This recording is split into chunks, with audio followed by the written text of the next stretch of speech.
Hello, and welcome to Walking the Shadowlands podcast. Let me be your guide as we take a walk into the shadowy realms of the unexplained, the paranormal, of things that go bump in the night and haunt your dreams.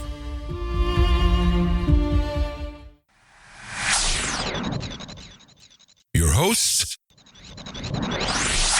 I'm Marianne, and I would like to welcome you to our podcast. Thank you so much for joining us tonight, today, whatever time it is, wherever you are living in this beautiful world of ours. So sit back, relax, and let me be your guide as we walk into the Shadowlands together and discover what awaits us there.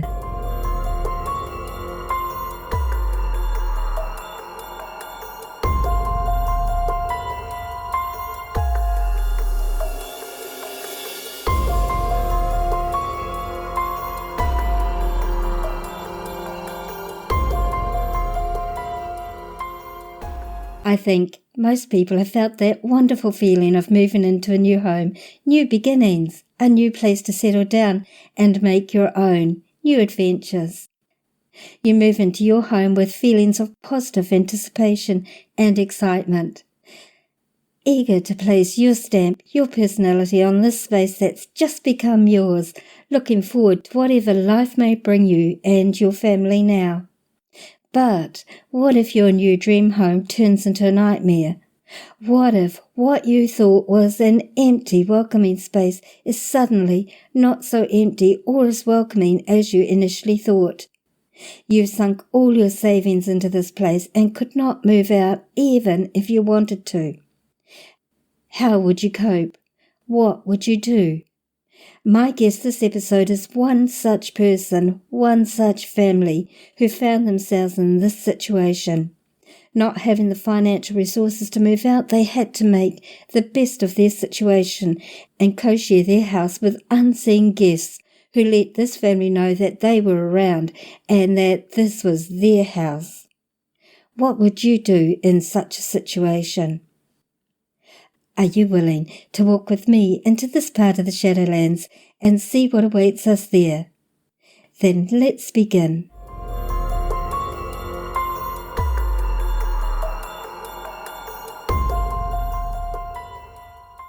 This episode today is a little longer than most of my episodes run for because I didn't want to split it into 2 episodes. My guest today, Lauren, is a 33-year-old mother of 2 lovely young daughters who were born a year apart. She's from Kansas, USA, and holds down a full-time job, as well as being a mum. This is her story.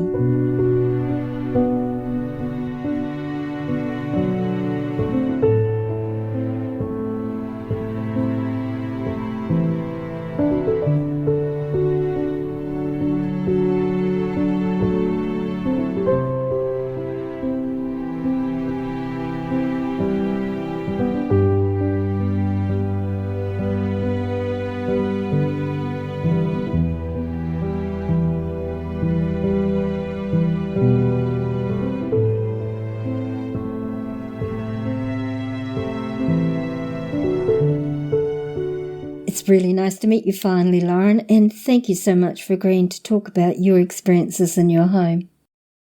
And this is probably the first time that I've ever actually sat down and just told the whole story. So that could probably be quite cathartic for you then. Yeah, definitely. We moved to this house in August of 2015. So we've been here for probably a little over 4 years now. In the midst of all this, I told a couple of coworkers kind of about what was going on at the house, but I don't normally talk about it much because people just kind of look at me weird, or Right. I never know whether they really believe me or whether they're just kind of making jokes about it when I'm not around, or so I just don't really tell people about it. Right. And I'm assuming your experiences all began when you moved into this new house. Yes.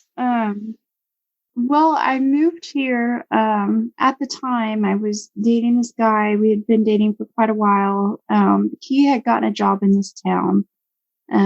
He wanted to move out of the big city where we were living, and I was down for that because at the time I hated my job where I was at, and I hated all the crime in our area, and I just was excited to kind of move to this small town out here in the middle of nowhere.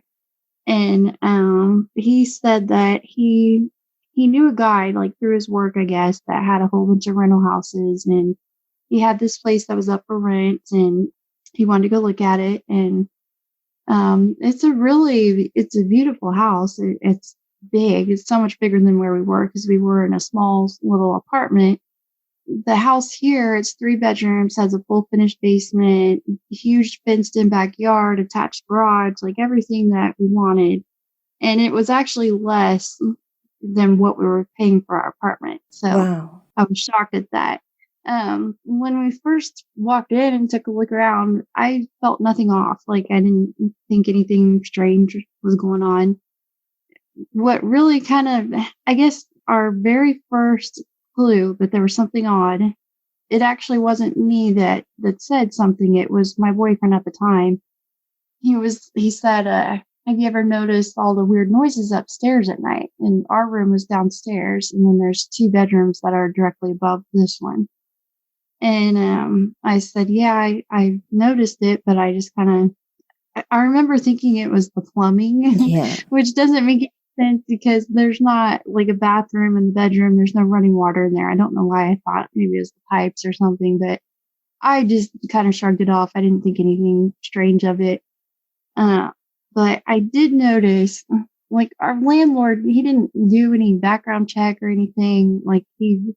It was a very quick transaction. It was just like, okay, we like this house. And it's like, okay, cool. And just gave us the keys. And Right. it seemed like he was very eager to get someone in here. Oh, that's interesting. Right. And I noticed pretty quickly that we were constantly getting mail from so many other different people. It was so many different names. I lost track of it all. And I was sitting there thinking one day, like, man, he must have had some bad luck with a lot of people just staying for a short time and then leaving. And at that time, I didn't really think much of it other than that. But then after a while, I started to think, oh my God, I bet all these people they probably just couldn't stay here. Right. Now I understand why. Right. So let's see here. I remember him making a comment about the noises upstairs. I kind of brushed it off, but I was starting to notice it too. And there was one day when I was home from work and my kids were at school, and I think I was sick was the deal, and I had called into work. So he was gone. I was the only one home. It was daytime because I remember I had gotten the kids up, got them ready for school, sent them off, and then I went back down to go lay down in bed. As I was laying there, I suddenly realized that there was this noise coming from upstairs, just constant, and that it had been going on for quite a while. And it was the sound of like someone walking around, someone banging something, or furniture being moved. And then there was like the sound of something rolling across the floor. It almost sounded like I pictured a pencil like rolling across the floor. Right. And I thought, what is going on up there? So I went upstairs, and I kind of was expecting to see our landlord. I thought maybe he came in to do something. And I thought, well, that's odd that he wouldn't contact me before he just walked in. And so I came upstairs kind of mad, like, who's in here? And as soon as I got upstairs, it was just silent. And I was like, what in the heck? And I went and looked in the room, and there was nobody in there, and there was nothing that had fallen. I couldn't find anything out of place. So I just thought, well, that's strange. And then I went back downstairs, and as soon as I got downstairs, got back in bed, the noise started up again. Mm. But even at that point, I wasn't really afraid or anything. I just figured there's something that was going on that I was overlooking. And I figured it was just some normal explanation. After that, I would notice the noises quite a bit, but I couldn't find any explanation, but I didn't really assume it was anything weird. But I started having a lot of strange dreams. Like I would always have this same recurring dream where I would believe I was awake, and I'd be walking around the house. And then all of a sudden I would realize, oh my God, I'm not awake. And then I would think, okay, I'm going to be late for work. I have to get up right now. And then I couldn't wake myself up. And then I would just start panicking. And after a while, I started to kind of become aware that there was, I don't know how to really describe it, but I was aware that there was like I could sense a man nearby, like when I was having these dreams. And sometimes he would be like murmuring something, and they weren't normal dreams. It was like almost like a wind was rushing around me during it, if that makes any sense. Yes, absolutely. Like I could feel like wind in my hair, roaring in my ears. And there was one night, it wasn't just like the sleep paralysis, but I also would get up and walk around sometimes. And there was one night I had gotten up, I was having this horrifying dream again, and I was trying so hard to get up. And I remember kind of like I was just putting all of my energy into trying to move my body, and I felt my body start to move. And then for just a brief moment, my eyes opened and I could see myself laying on the couch because I had fallen asleep on the couch. And then, like, I could see myself on the couch, but I could also feel myself walking around the room and kind of see the room around me too. It was the strangest thing I've ever experienced. It was like being in two places at once. Right. So basically, you were having an out-of-body experience. Yeah, I mean, I guess that's the only way that I could really describe it. But it was just so strange. Like I was on the couch and I knew I was on the couch. I could see myself, but I could also see myself not on the couch. And like while I was kind of, I guess, walking around or whatever, I picked up this piece of paper and wrote the words guilt and regret, and I was just writing them over and over and over.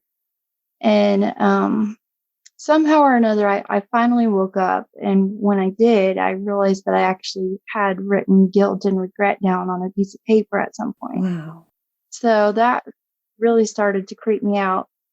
And then shortly after that, maybe a couple days later, um, there was a friend. She lived here in town, and she would come over to the house a lot. And she had always said, like, I really think your house is haunted. And I would just kind of laugh it off. But,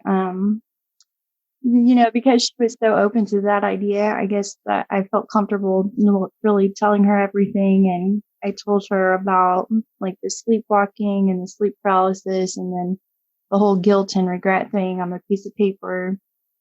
And I was telling her everything, like as we sat in the living room.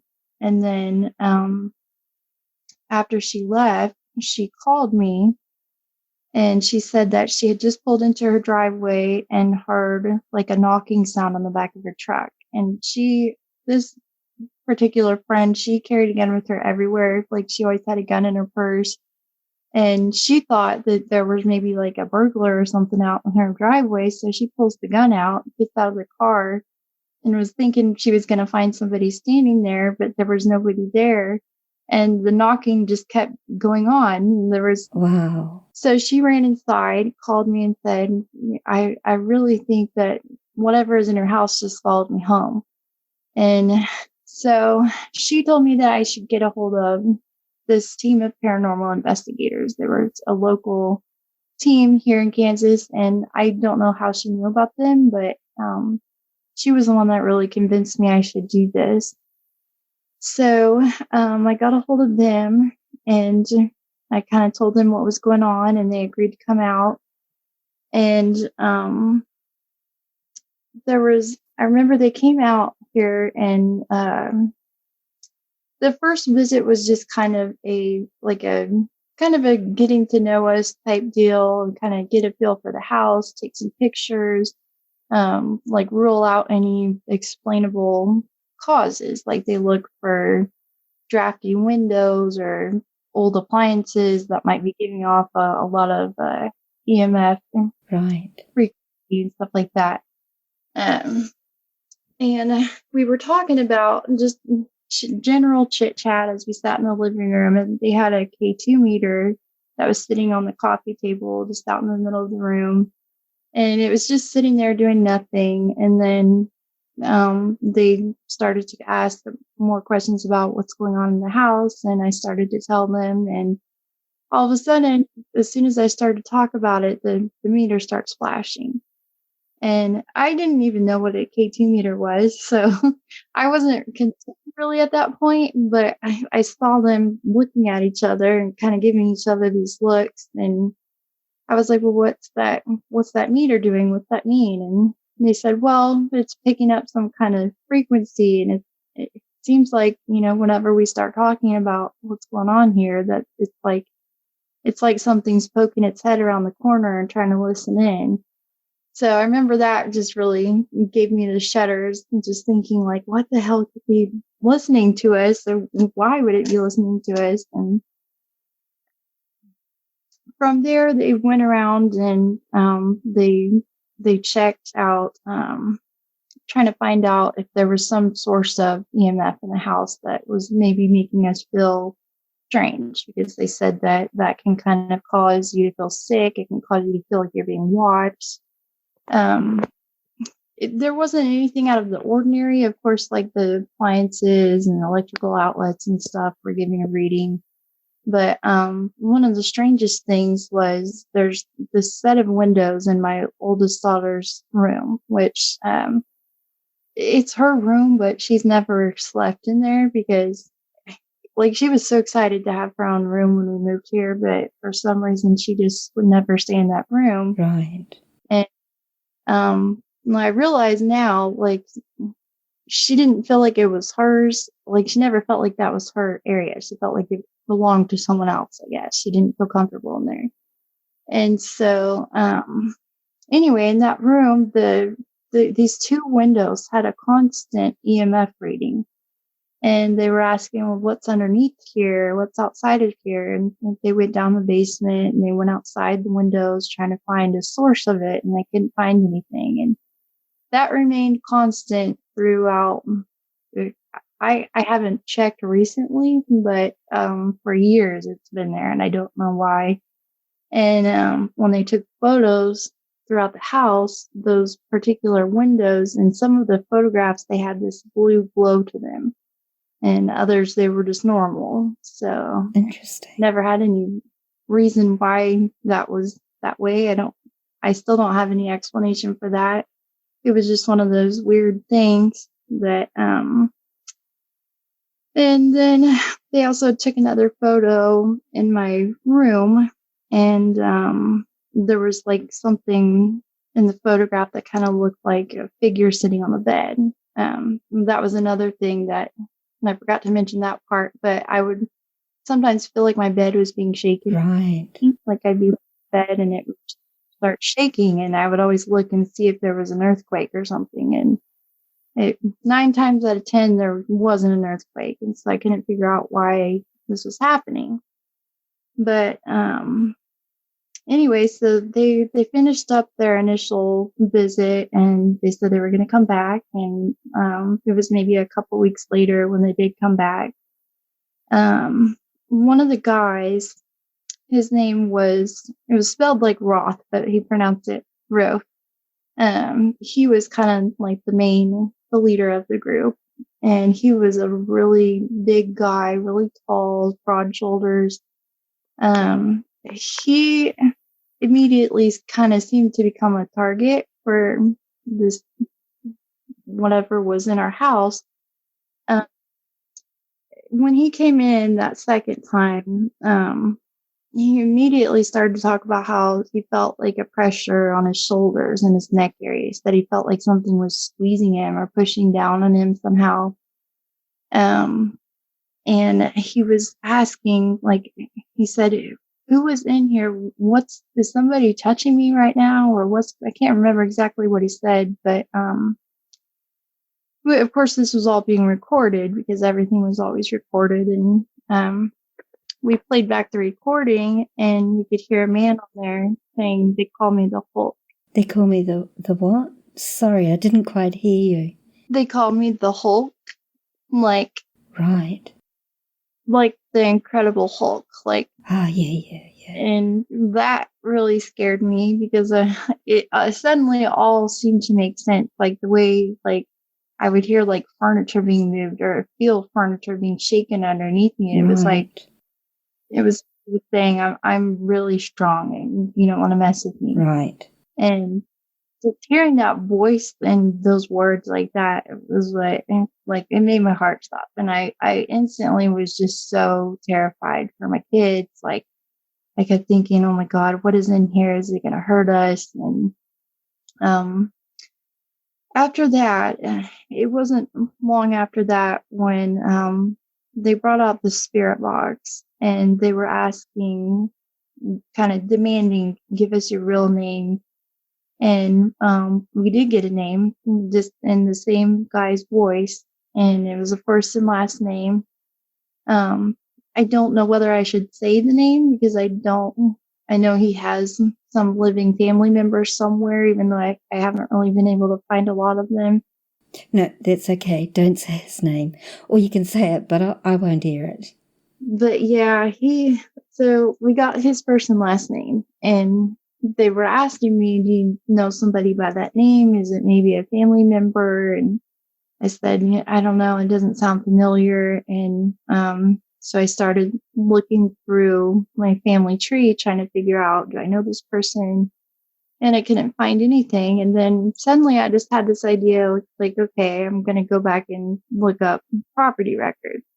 And so that's where I kind of started to notice how many people lived in that house in such a short period of time. It was just one after another, and they all seemed to stay for maybe 2 or 3 months, and then they'd leave. How interesting.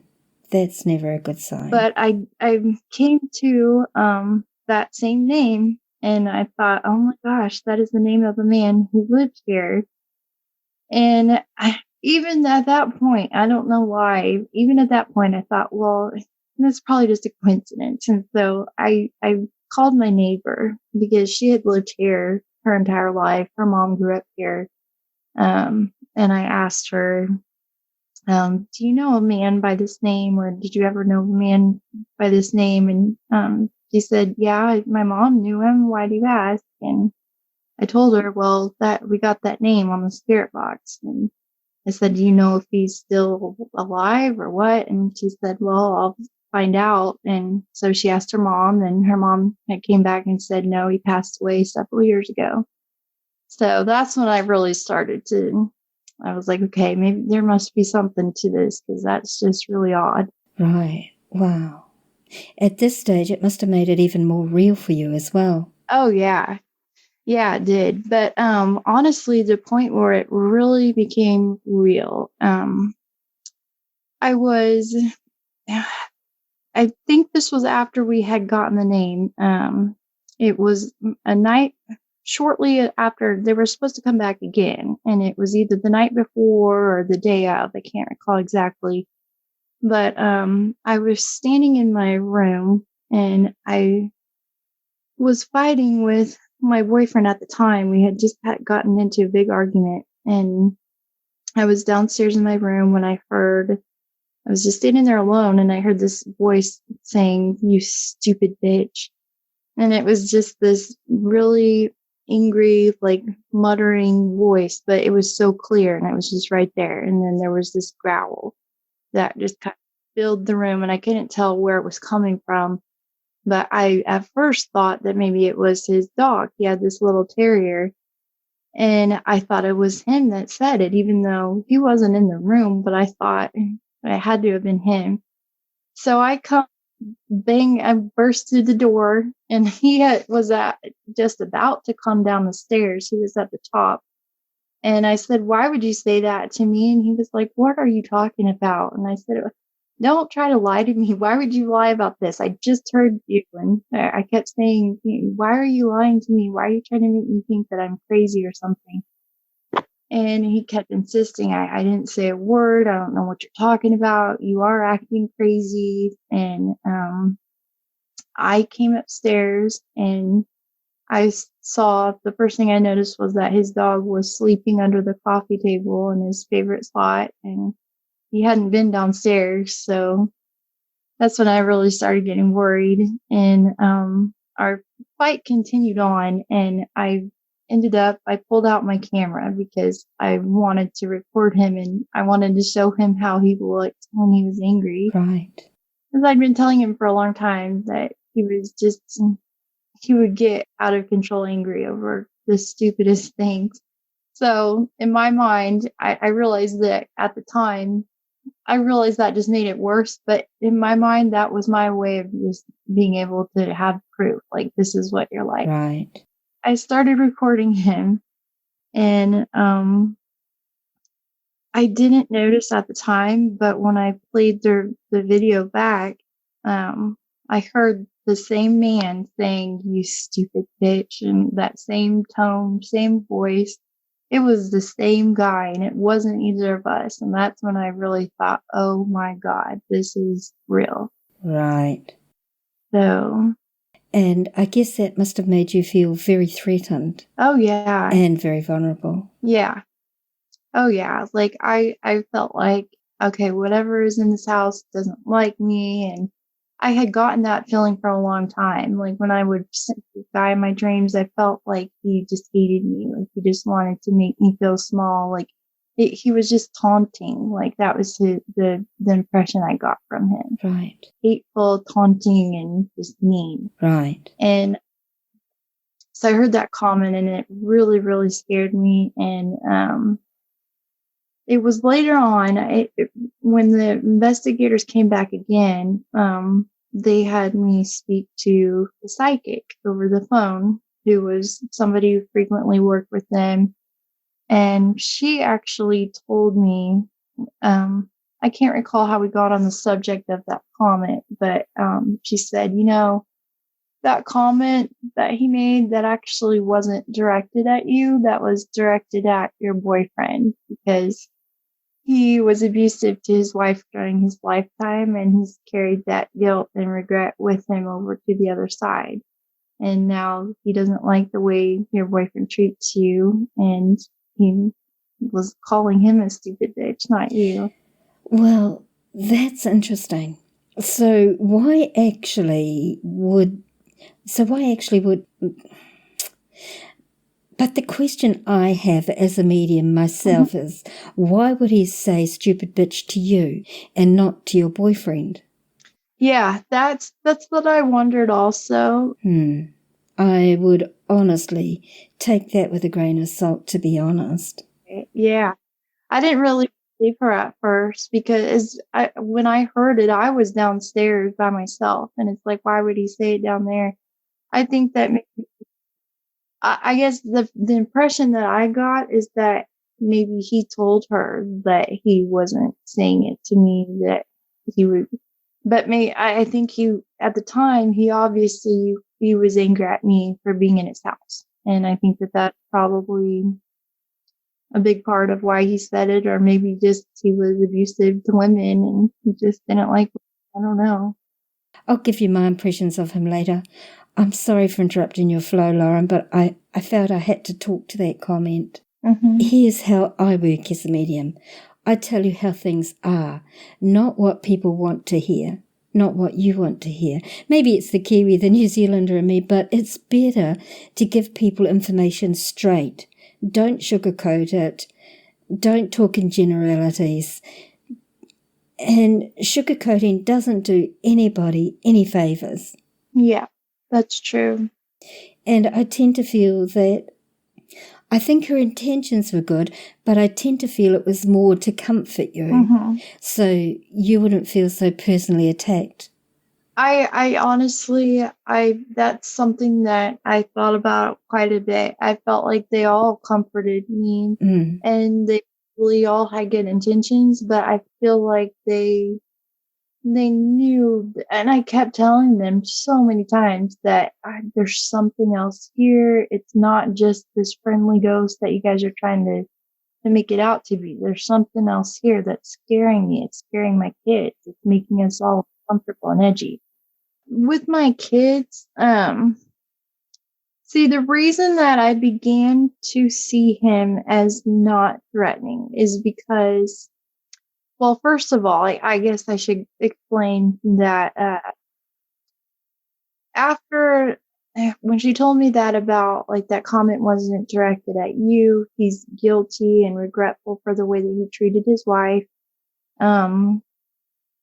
She also said, oh gosh, I ended up telling him, I said, okay, okay.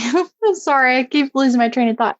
Um, Another important thing that she had mentioned was he was also angry at me because he believed that I was going to force him to leave his home. And I really felt was the absolute truth. That's what I had felt from the beginning when I very first started to sense him, was that he was angry at me, and I wasn't really sure why. And that made perfect sense. Right.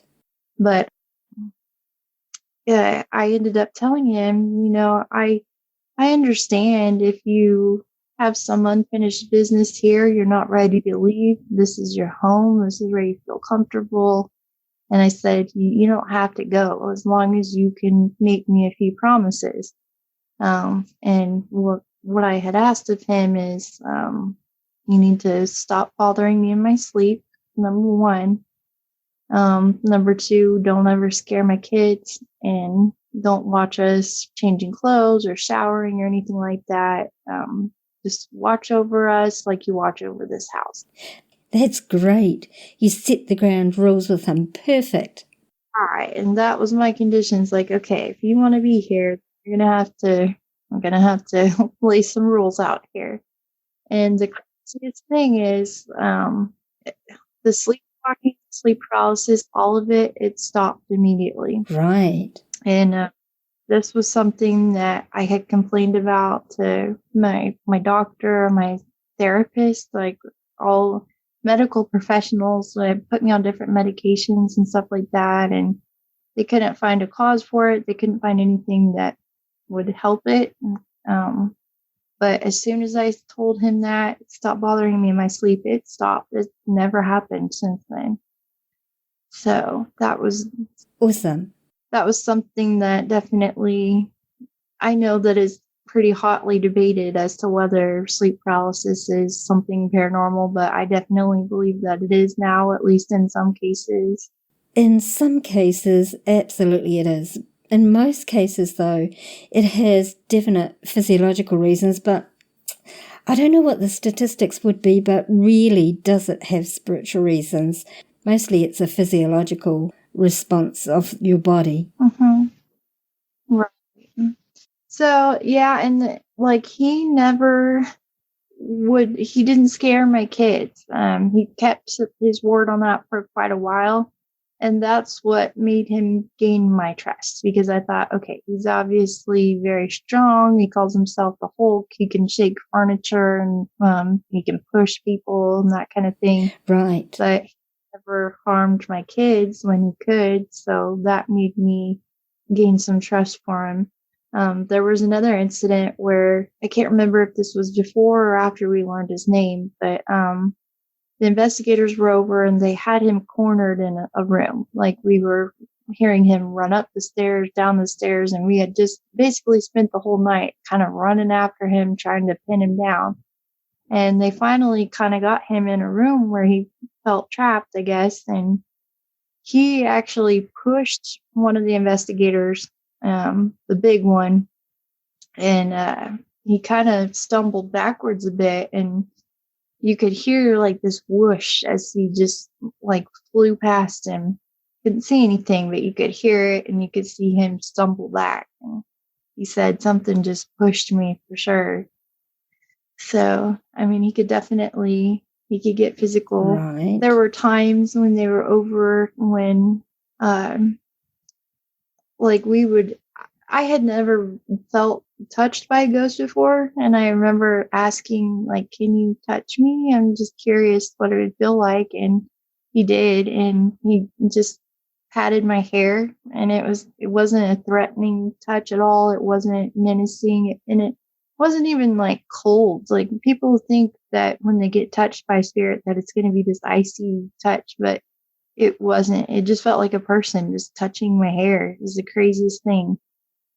So But there were other times, and I don't know for certain that it was him or if it was someone else, but there were times when I would be touched unexpectedly, and it would scare me to death. Like I would be sitting on the couch, not expecting anything, and just all of a sudden I'd feel like a finger running down my chest.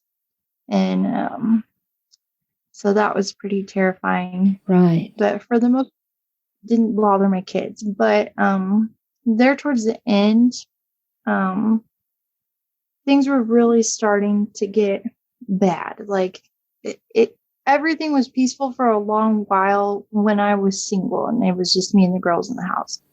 Right. So you and your boyfriend at that time had broken up. Yes. We broke up almost, I think it was the day after that psychic had said that comment was directed at him. So we broke up shortly after that, and then I was single for quite a while, and it was just me and the girls here. And then when I started dating somebody new, that's when it all started to go downhill. Looking back now, I really think a big part of it was that he just didn't like having man in his house, and it always seemed to cause problems. There was another incident where my daughter's dad had came down with his dad, and they came to stay the night. They were supposed to do something.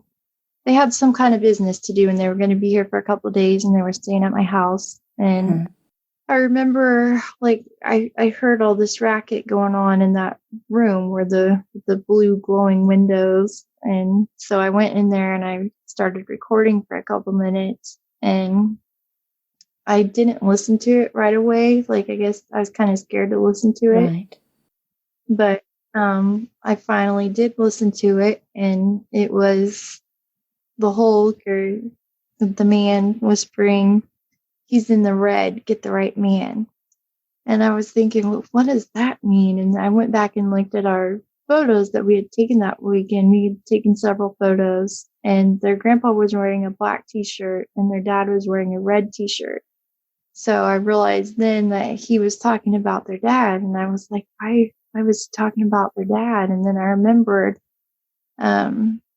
I had kind of told them that night about some of the stuff that was going on, and kind of warned them, like, if you hear some weird noises in the night, that's probably why. And I remember their dad was just kind of laughing it off, and he was saying, "I'm not afraid of any ghosts, and he's not going to scare me," and just kind of saying stuff to kind of taunt him. Right.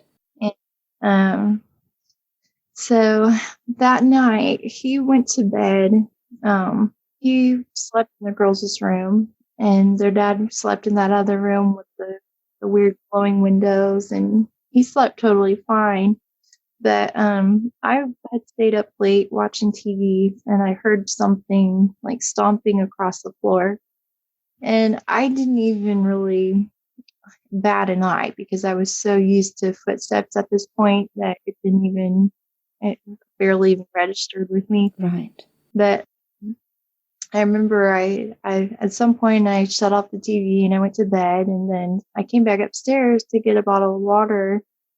And as soon as I opened the door at the top of the stairs, I saw their dad standing there in the kitchen. He was just kind of standing there in the dark, kind of peeking around the corner. And I said, "What are you doing?" And he was like, "Well, I was expecting you to come around the other corner over there." And I was like, "Well, why? What are you talking about?" And he said, "Well, because I just heard somebody up here. Somebody was stomping up towards me, and I could hear him getting closer and closer. And then I heard somebody going, 'Hey, hey.'" And I guess he jumped up and was looking around for somebody, and there was nobody there. Wow. But yeah, after pretty much, like, after that, he didn't make fun of it anymore, and he knew that it wasn't anything I was just exaggerating or making up things. But he never said anything else about it. But during one investigation, my sister had came down because she had never been to like a paranormal investigation, and she kind of wanted to see how it all worked. And so she came down, and of course, all kinds of crazy stuff was happening. And even still, like, she's just so logical and scientific minded that she was sitting there kind of, she's like, man, there's a lot of this stuff is really strange, but I feel like there must be some explanation for it. It's kind of the same attitude that I had, even though I couldn't explain it. I just felt like there must be something, some reason. So I said, okay, so you know, you're not sure if you believe it or not. And she was like, I don't know. And anyway, that night she went to bed. Um, and she had slept downstairs in the bed that I normally sleep in, and I had slept on the couch. And I just remember the next day it was 7 a.m. and it was Saturday morning. But she came upstairs first thing in the morning and just said, I can't be here anymore. I have to leave. And I was like, what's wrong? And she's like, I just have Wow. to leave. And she had her suitcase and she just left. And I was like, what the heck was that about? And I called her, and later on she had told me that she felt like she was being held down. And there was this man Wow. in her dream or whatever that was saying, if you had such a problem, why did you come here if you had such a problem with me? Or something like that. And it was the Wow. only time that she's ever had sleep paralysis. Like, she actually looked it up, like Googled it to see what that was, because she'd never experienced it and didn't know what it was. And she said, I'm pretty sure it's sleep paralysis and Yeah, of course. it's a medical thing. And I remember saying, like, well, there's a medical reason for it. I don't know why it happens, but I mean, she really couldn't explain it, and she knows she couldn't explain it. And she's never been back here since then, and that was over a year ago. Wow.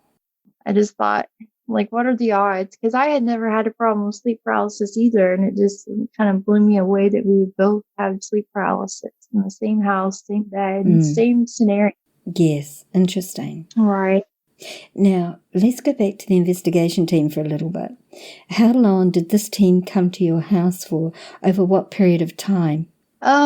They continued to come several times, for a period of about at least 6 months or more. They would come pretty regularly. But after a while, I guess I kind of started to feel kind of like what we talked about, like they were sugarcoating things almost. Like I felt, Right. and I also kind of felt like they were hiding things from me for some reason. Like of their photos and stuff, I still don't have copies of, and I'm not sure why. Like I've never gotten copies of some of the recordings, and I just felt like there was just something, and I don't know what it could have been that they weren't forthcoming about. So actually, Lauren, you felt you were being used a little bit. Yeah, I really did. Yeah. So obviously this group never actually helped you in any substantial way or in any way. They were just there to collect evidence for themselves, and you just happened to be there by the sounds of it. Yeah. That is how I started to feel, and I became like really just kind of down and depressed. I felt like they weren't helping, they weren't getting to the bottom of it. I felt like they were just kind of making the issue worse. Like, it seemed to get more and more active, and I don't really know why, but it was just becoming more active. One thing I did, one of the huge things I forgot to mention, when I spoke to that psychic, another thing that she had talked about was his guilt over the way he had treated his wife. But I remember asking him through her, I said, is there anything that you want me to tell her? Is there something that you want me to do for you that would make you feel better? Do you have something you need to take care of? And he wanted to tell her that he was sorry. Right. And I didn't know who his wife was at that time, but I did find out through just asking around. And so I got her name, and I actually found out where she lived. And I remember, like, I wanted to go and talk to her, but I was just afraid to because I didn't know what she would think. Or, some people actually might get angry about it Right. or think that I'm out to gain something from it. Of course. So I wasn't sure how to react, but I ended up I said, okay, I've got to do this because in my mind, I really thought that that's why he was still here. I thought he needed to get this message out and that'll help him to cross over. Right. So, I went to her door and then I chickened out a couple times, but, I finally, one day I just went to her door and, there was a neighbor that was outside and she asked who I was looking for, and I told her, and she just gave me this really serious look, and she said, Right. well, I can tell that she really needs to hear what you're about to say. And it just, like, it still kind of gives me goosebumps. It's like, I don't know how she knew that, but she just said, I can tell that she needs to hear this. And Right. so I went up to her door and I knocked, and she answered, and, she was an elderly woman. I I just blurted out. I said, I live in the house that you used to live in. I know you don't know me, but I live in your old house and I'm being haunted by your dead husband and he wants you to know that he's sorry. And she started crying at that point. And she said, yeah, he was really bad. He was abusive to her, their marriage. I tend to feel this chap had a really bad drinking problem which exacerbated his violence. Yeah, he did. And he would get angry at me, even like if I went to pour myself a drink. It became worse and worse to the point where towards the end, like we would hear this clinking sound or like a bell or a clink all the time, and I finally realized that I'm not for certain what all of it was because I know that there were times when there were no glasses in the room and we were still hearing the sound of glass being like tapped on. Right. Sometimes my glasses would actually like explode Oh, wow. or like have holes poked in them somehow. And there was one time when I actually had a glass with a drink in it sitting right next to me and it just burst. Wow. And I really feel like that was him, and it was him trying to say, like, stop drinking. There was another time when I told him while recording, I said, why are you making me feel this way? Because I'm feeling your emotions and you're making me sad and angry. And I happened to have a drink in my hand at that time. And he said, the bottle won't fix this. And so that really, and his voice was just very angry and bitter when he said it. And I know that he had a problem with alcohol. He hated alcohol. Yeah. But yeah, anyway, so his wife or his ex-wife, I guess, she had said that he had been really bad to her, and she was crying a little bit, and she said she'd been wanting to hear that he was sorry for a long time, but then she said that he still lives on a farm with 27 horses, and she sees him every Christmas because of their kid. And I remember I left her house thinking, like, did I contact the wrong woman? What was that about? And I called my neighbor, told her what had happened, and she said, yeah, she's got advanced Alzheimer's and they're getting ready to move her to a nursing home within the following week or so. So it's pretty crazy that I was able to track her down before they moved her, because I don't know where she would have went to or if I would have been able to talk to her or what. I'm just really glad that I got the chance to talk to her before she was. Right. And that you listened to the promptings you were given that Spirit obviously gave you, and that she was, for that initial period anyway, long enough for her to get that message that she needed to hear, was consciously aware and not in an Alzheimer's state. Right. And that really shocked me that she still remembered that abuse so clearly, just being as out of it as she clearly was, because she believed that he was still alive. So Oh, that's what really threw me off. I couldn't believe that. oh, that's so sad. Yeah. And anyway, and another thing that we would hear quite a bit was the sound of a woman crying. And I would only hear it late at night. I would hear this kind of a woman sobbing, and I would go to look for where it was coming from, and it would stop. And Right. there were several times that I thought maybe one of my kids had fallen out of bed or something, and I'd come running upstairs, and of course everything's quiet. Right. But I would hear this woman crying sometimes, or sometimes just saying no. And she never communicated with me intelligently. So that's when I started to kind of feel like maybe she's not an intelligent spirit like he is. I felt like she was a residual energy. Right. There was only one time when I did kind of get an intelligent response from her. We were talking about her, trying to figure out who she was, and we started to think that maybe she was attached to a clock that we had in our living room. And I remember asking her, if I get rid of this clock, will that set you free? Should I get rid of the clock? And I could hear her saying, no, no, no. And that was the only time that she still said the same word, but it was almost like it was in response to what I was saying to her. Mm-hmm. Other than that, it was just something that we would randomly hear, and we couldn't get her to communicate back and forth or anything like that.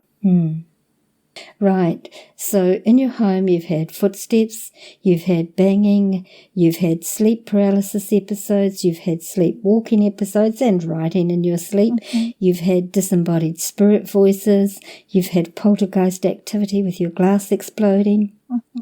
And there was something else, wasn't there? Gosh, so there's a lot of other stuff, and I'm trying to recall it all. I mean, I just get the feeling that there was one other specific incident where spirit moved something, or rather actually something about a door, shut the door, something like that. That's what I'm feeling anyway.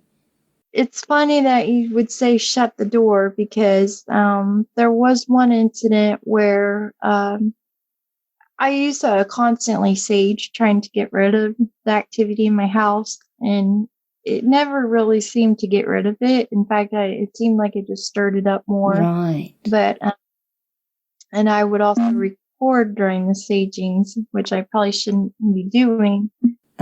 No, you shouldn't. But I guess in my mind it was like I wanted to hear if there was something going on, and if I didn't hear anything, then I felt like, okay, that'll give me some peace of mind. So I would always record it. That there was one time when I was saging, and I have always been told you leave the door open so that it can go out the door. It has to have a way to get out. So I had just opened the door, and then I lit the sage, and I started to go about my normal process. And right after I opened the door, I shut it. And my boyfriend was the only person in the house at the time, and he asked me, well, why did you shut that door? Aren't you supposed to leave that open? And I said, oh yeah, I don't know why I shut that. So I went and opened it back up. But when I listened to the recording, I actually heard, right before I shut the door, I heard someone say, shut the door, and then I shut it. Wow. So that scared me quite a bit, like something, because I didn't consciously hear it. I didn't realize that was being said at all until I played that back, but I didn't hear it, but I carried out the action that it was telling me to do. Mm-hmm. So me out quite a bit, and I got to thinking about, like, gosh, how many times has it influenced me to do something that I was completely unaware that this was going on. So, but yeah, I mean, and there was really towards the end, it just started to get worse and worse. There were the feeling in the house was just terrifying a lot of times. Like it felt like we were constantly being watched. There was an incident where I know I was watched in the shower. I could feel something in there. And when I got out, I heard something. I just knew that there was something in there. Right. And one night, my daughter she got up to go to the bathroom, and she had just shut the bathroom door, and then she could hear like a woman sobbing, and someone stomped up to her and was growling at her to shut up, and she was just crying, and somebody was just stomping around yelling at her. And she was so scared that she actually stayed in the bathroom until the alarm went off. And so it was like a couple hours that she was just shut in the bathroom. Oh, And that's when I was like, okay, we need help. And I was just so lost at this point, just feeling like I was like, I don't know what we're ever going to be able to do, if we'll ever be able to get rid of this. I just felt so hopeless. right. And then the night after that, I actually, I was sitting on the couch when I heard somebody kind of walking around in the hallway, and I looked up expecting to see one of my kids, but there was just this man. It was like didn't have any features or anything. It was like a stocky, kind of short, bald guy. And he was just standing there, just staring at me. Like, I don't really want to say staring because he didn't have like a face, but it was just this guy just standing there. And I just sat there looking back, and I just thought, what the hell is going on here? Like, well, how is this happening? And I don't know how long we sat there like that, but eventually I heard it growl, like this very angry animal-like growl. And I don't know if it walked back out or if it just dissipated or what exactly happened. I just know that it walked out, it stood there for a while, and it growled. Wow. And then on another occasion, the investigators that had been coming over, they had gotten to our house before we did. We were supposed to meet there at a certain time, and we were running a bit behind. And so they got there maybe 10 minutes before us, and we were sitting outside.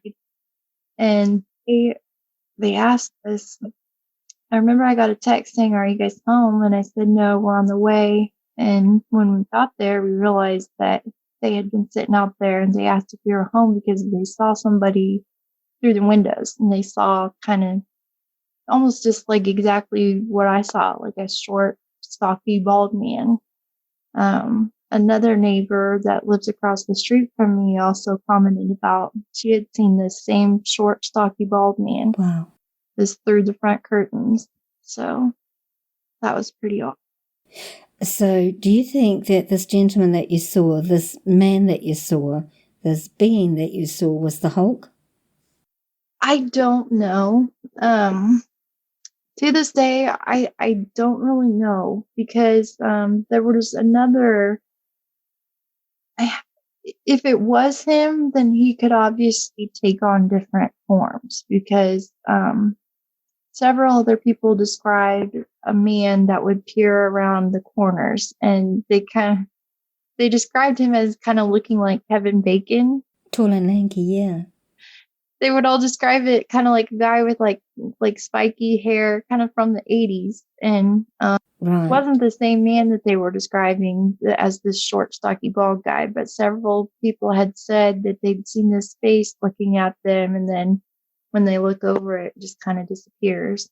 I feel like that face looking at them was the Hulk, but and I'm not sure who it would be, but I did eventually, I got in touch with another group, and I will always be so grateful that I found them. I actually found them by chance because I reached out one day on Facebook in a group for empaths, and I posted about what was going on. I said, this is really hard for me to talk about. I don't have a lot of people I can turn to on this. It's kind of it's a difficult subject, but I need to put this out here. We desperately need help. We're just in a really bad situation. And I talked about how my daughter had stayed in the bathroom for half the night because she was just terrified to come out, and about how I'd seen this man that walked out and growled at me, and we were all scared. And I said, I don't know if anybody here knows of anyone that might be able to help us, but I'm just looking for anybody or anything that can help. And somebody referred me to this group that was actually, they're based out of Washington, which is quite a long ways from us. So I was kind of like, I don't know if this will work or anything, but I'll give it a shot. And so I reached out to them, and I found out that they don't actually have to come to me. They did astral travel, which I didn't think about that. So I was just kind of just real skeptical about it. And I really had no hope that anybody could help us at this point. But they have what they call an emergency response team, which is anybody where there's children involved in a situation that's just not good, that goes to the top of the list, and they'll help out quickly, which they did. They jumped on it pretty fast, and they had somebody come in through astral travel. She said she got back with me the next day, and she said the first thing she encountered was a shadow person. I didn't know what that was, but I guess it like a creature that's never been a living person that just kind of feeds off of negative energy. And she said he wasn't threatening, but he just startled me, like he was more of a boo kind of startle-y type guy. Right. And she said she had gotten rid of him. And then she said, I also ran into the spirit that was a living person. He killed himself in your home, and that's why he won't leave. And he's angry that you guys are in his home. So, she didn't go into a whole lot of detail, but basically just said that, he had killed himself here. That noise of something rolling across the floor that I kept hearing, that was the shell casing from the bullet wound. And the woman that would cry, I really strongly believe that was his wife that is actually still alive. But I think that just her, like the energy of just the sadness, the abuse, the tragedy that happened here, and her sobbing over it, I feel like that was just such an intense energy that it just stayed. Right. So that's the best that I can explain it, I guess. Right. And so they said that. So what did they do then? They got rid of the shadow person and they told me that they had convinced the man to leave, but I thought, okay, no, they didn't. But I just I didn't believe that they were going to be able to make him leave, because he was just, I knew that he was really stubborn. And it's kind of like, from looking back now, like it sounds like he was all bad, but he really wasn't. And I kind of like I started to I was kind of fond of him until he started acting up after me, and that's when the trouble started. But when it was just me and my girls, I didn't mind him at all. He didn't bother me. He actually had kind of a little funny sense of humor, and like I really appreciated him not scaring my kids and stuff, and that made me trust him. right. So it really wasn't until I had started dating somebody when I really started to feel like he was a problem. But anyway, they said that they had convinced him to leave, and I thought, there's no way that you guys came in and in one night convinced this guy to leave after. I just don't believe it. But it was oddly quiet for a couple of days, and I thought maybe they did do something, but then it started back up. And so I kept reaching out to them like, I don't know what's going on, but he's not gone. He is still here. I know he's here. I can hear him walking around. He's constantly like in my kids' room and stuff. And there was one night when she texted me. I was laying in bed, and she texted me, is he up there messing with your kids right now?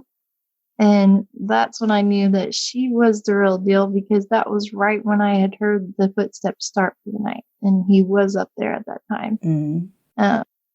And so I said, yeah, like we're sitting here listening to him right now.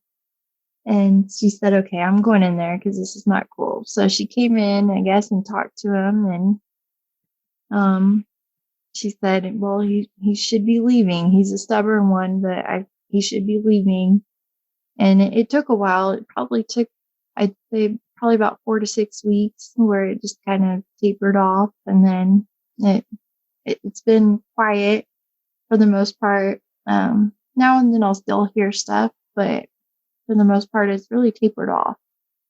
How long ago was it that happened, Lauren? Like, how long ago was the last contact you had with this chap? How long has it been quiet? I want to say, let's see. I think they got rid of him.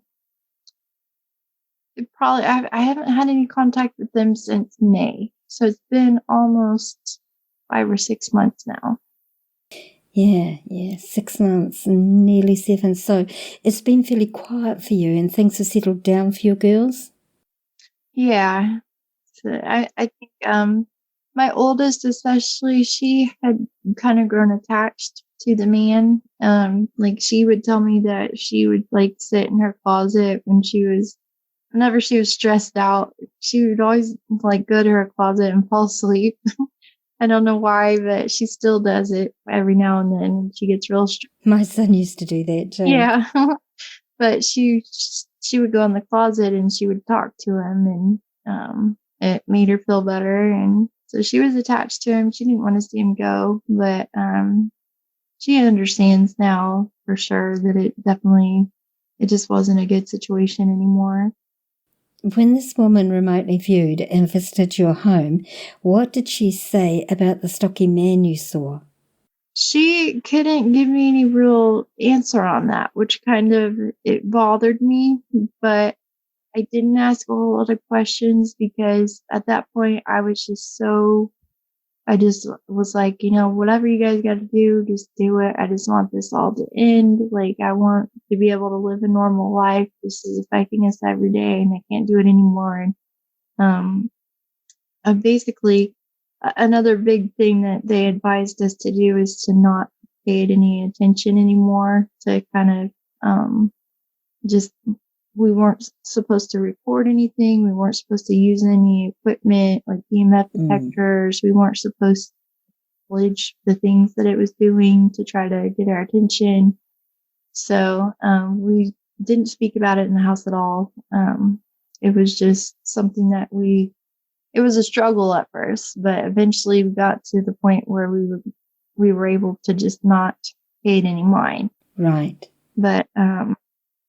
But yeah, I never did really get a clear answer as to whether the stocky guy was the living spirit or the shadow person or what. Right. And how are you feeling now?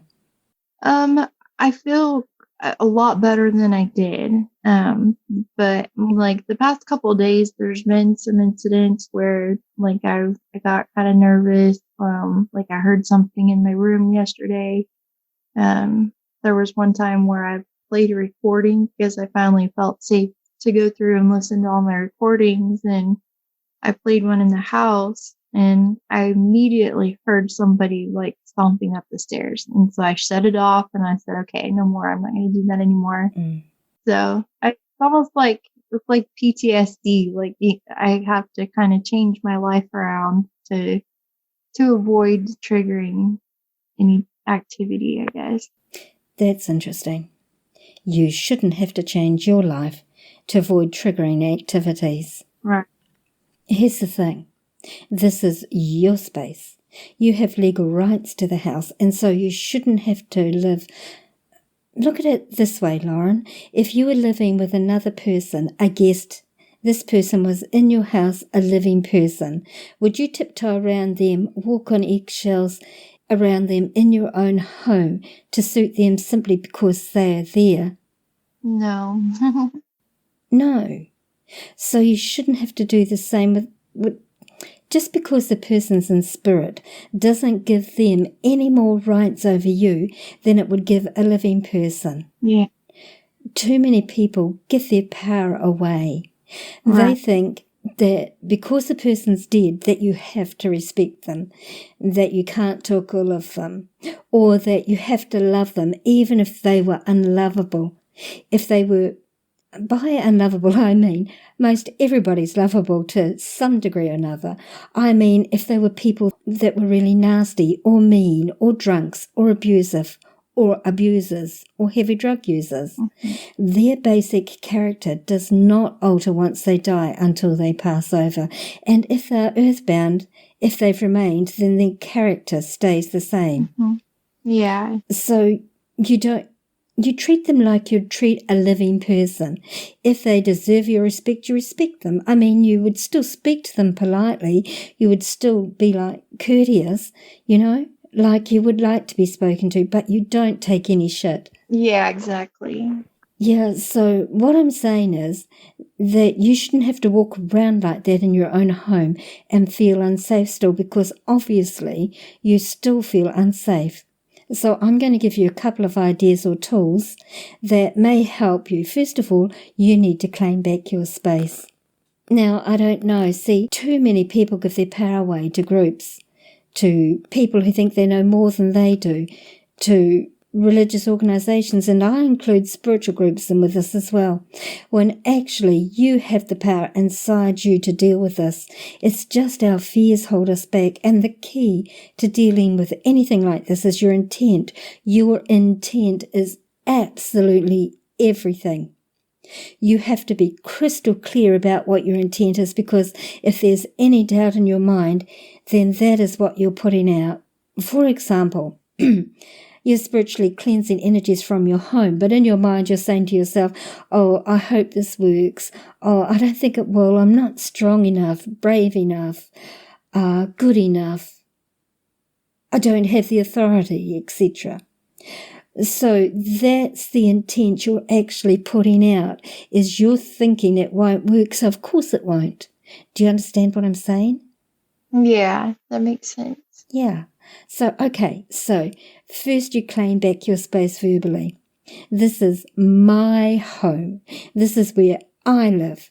This is my space now.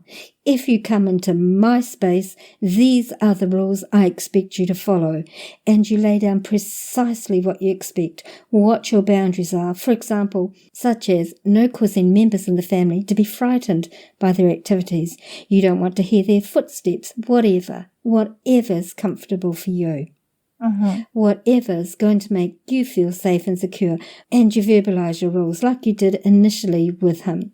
And you say, this is what I will do. This is what I will allow. If you do not abide by these rules, then you will leave this house. Yeah. And you need to use your mummy voice. Know what I mean? Yeah. I do. Don't be polite and gentle. Be like a mama bear. Right. Oh, there were many times when I would, when something that I remember, there was one time my kids were washing the dishes and they heard the growl, and I came running in there with my mom voice and said, you listen here. Yeah. You don't ever growl at my kids. Perfect. That's the mama bear. Perfect. So that's the voice that you use. That's the tone that you need to use. Respectful but firm. Right. So when you are cleansing your home, now, many people think that you can only use sage to cleanse a house because that's what's all over the movies, all over the paranormal shows on TV. But actually, no. There are many things you can use to cleanse your home. Salt and water is very, very excellent at cleansing. Many herbs, woods, resins, herbs such as rosemary, bay, basil, woods such as sandalwood, palo santo, resins like sandalwood, copal, pine, frankincense, amongst others. These are all good substitutes to burn in place of sage. If you want to burn something, even a stick of incense will do the trick. Because actually it's not necessarily what you use, it's your intent behind it. And what you're using is just a tool. It's a ritual to help you focus your energy and your intent. Do you understand that? Yeah, that makes a lot of sense. Yeah. So it doesn't matter what you actually use. It's your intent behind it. It's like pointing a laser. The ritual is the hand that points the laser. Okay, so it focuses and it sharpens your intent. So you don't have to use sage or burn things. Actually, a lot of people can't tolerate smoke, so salt and water is excellent, or just plain water, or seawater, or water from a river. It's your intent that matters. Yeah. I mean, if you're religious, you can ask a prayer over the water or over the salt and water, but again, it's focusing your intent. Like you could say something like, I ask that this salt and water be blessed and purified so that it will cleanse this house of any negative entities, beings, thought forms, thoughts, intents, etc. Yeah. So when you go to cleanse your place, I always tell my people, open your doors, open your windows, open your cupboards, open your wardrobe doors, open your drawers. Yep. It's an energy flow thing, and this is just about the energy flow. But some spirits, some entities will go and find places to hide because they don't want to leave for whatever reason. Yeah, that was a common, when we would sage, I would always hear someone whispering hide, like throughout the whole time. Several times someone would say hide, hide, hide. And that's why I started obsessively just opening every cabinet, opening every drawer, and getting that every nook and cranny, because I'm like, you are not going to hide in here. Well done. Well done. Absolutely. Okay, so when you go to cleanse, firstly, you have to have your total focus on what you're doing, which is probably why it didn't work so well for you when you were recording at the same time. So when you go to cleanse, you verbally state your intent, like you ask a blessing or a prayer over whatever it is that you're using. Or you just state the purpose of what that purpose of that item is. If it's salt and water or burning herbs that will cleanse your home and property, then you verbally state your intent, something like this. With the salt and water, with the smoke from this incense, I will cleanse and remove any negative energies, entities, beings, thought forms, thoughts or intents, any star residual energy, anything that's not here with positive intent will be removed from this house. So you verbally state your intent at the beginning, before you begin, and as you go through the house in each room. But not only that, then you say something like, and as these negative energies, beings, thought forms, etc., are removed, that they be replaced with positive, uplifting, harmonious, clean, fresh energies that will uplift and encourage everybody that lives here, that will promote positive communication, that will promote love, peace, harmony, Right. whatever words you feel to say. Yeah, I like that. Yeah. A lot of people don't realize that it's okay to get rid of the negative or stale energies or residual energies, but you have to invite positive in as well. Right. So that's how you cleanse. It's not merely waving some smoke around. You need to be crystal clear about your intent and purpose, and you have to be totally focused on what you're doing. And you can do this. You can do this yourself. You don't need to give away your power to somebody else, to some group or organization to come and cleanse your home. Nobody does. I'm all for that saying, give a man a fish and feed him for a day, teach him to fish and feed him for life. It's all about empowering people to take back their spaces and do it for themselves. Don't give your power away when you can do it yourself quite easily. It's not hard in the least. Yeah, I agree with that completely.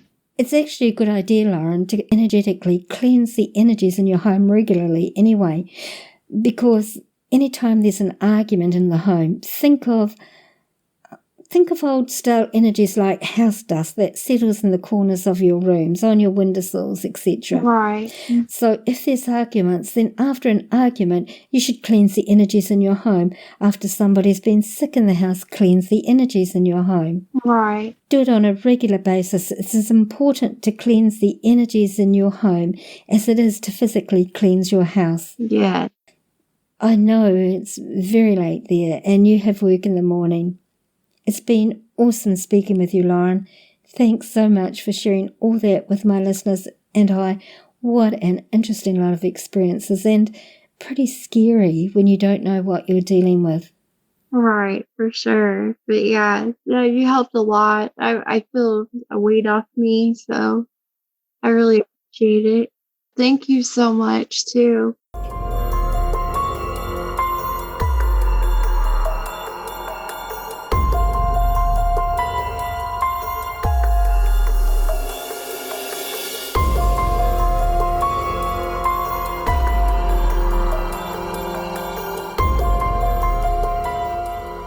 Lauren's experiences have not quite ended with the Hulk. He wasn't removed from her home, in part because Lauren and her daughters had grown fond of him and didn't really want to see him go, and because he fears moving on. He fears moving on partly because of his manner of death and because of mistakes in judgment he made when living, but then, who hasn't made mistakes or bad decisions in their lives?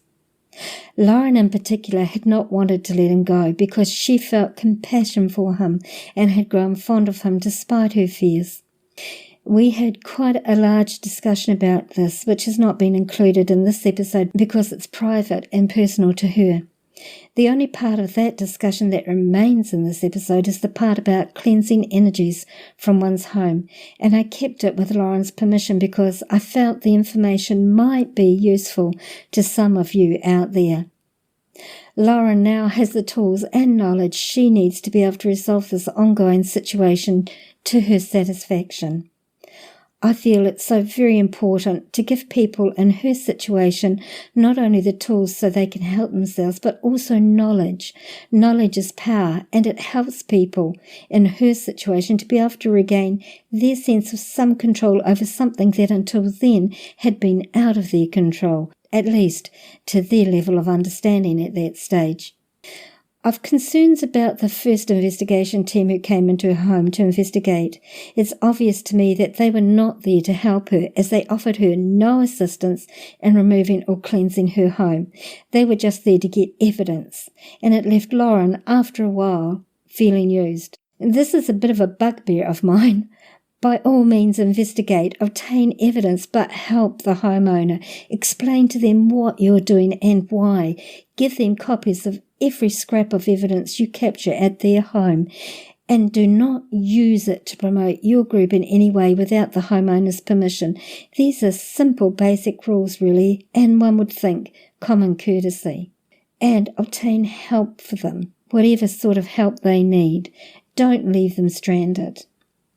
The second group.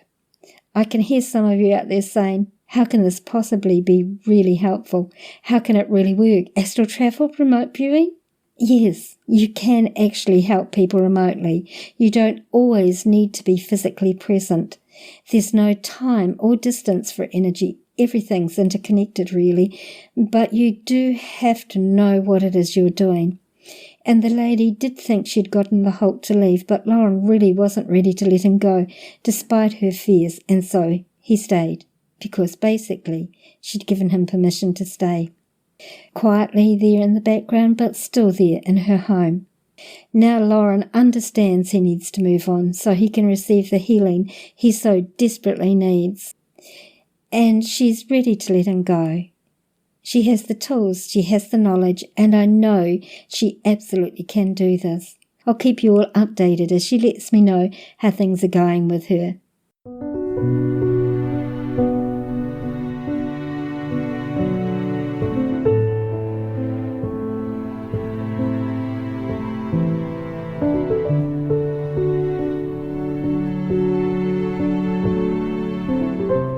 Our musical score today is called Bittersweet by Poddington Bear, licensed under Creative Commons. For more information, check out this episode's page on the podcast website at www.walkingtheshadowlands.com. If you have any suggestions for topics you might like me to cover in upcoming episodes, then please don't hesitate to contact me. Or if any of you have any questions or any comments that you'd like to make or experiences that you might like to share with myself and my audience, then just email me at shadowlands@yahoo.com. If you enjoyed this episode, then please leave a positive rating and don't be shy to leave a written review on Apple Podcasts or on your chosen podcasting platform. Who knows? You may hear your review read out at the end of one of these podcasts, And of course, so you don't miss out on any episode, make sure you subscribe on your favourite podcasting platform. This podcast is available on all free podcasting platforms and available from iHeartRadio as well. If you don't have a smartphone, then you can listen to the episodes from the podcast website, www.walkingtheshadowlands.com. For those hearing impaired, there's a full written transcript of each episode on the website, so you don't miss out at all. Tell your friends, tell your family, tell your workmates about our show. Encourage them to listen and to subscribe also. The more the merrier. Check out our Facebook page, Walking the Shadowlands, our Instagram feed of the same name, and our Twitter feed at Shadowlands10. Like and follow for hints on our upcoming episodes.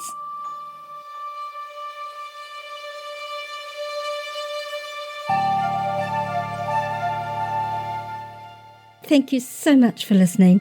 Tonight, today, wherever you are in this beautiful world of ours. We'll see you this time next week.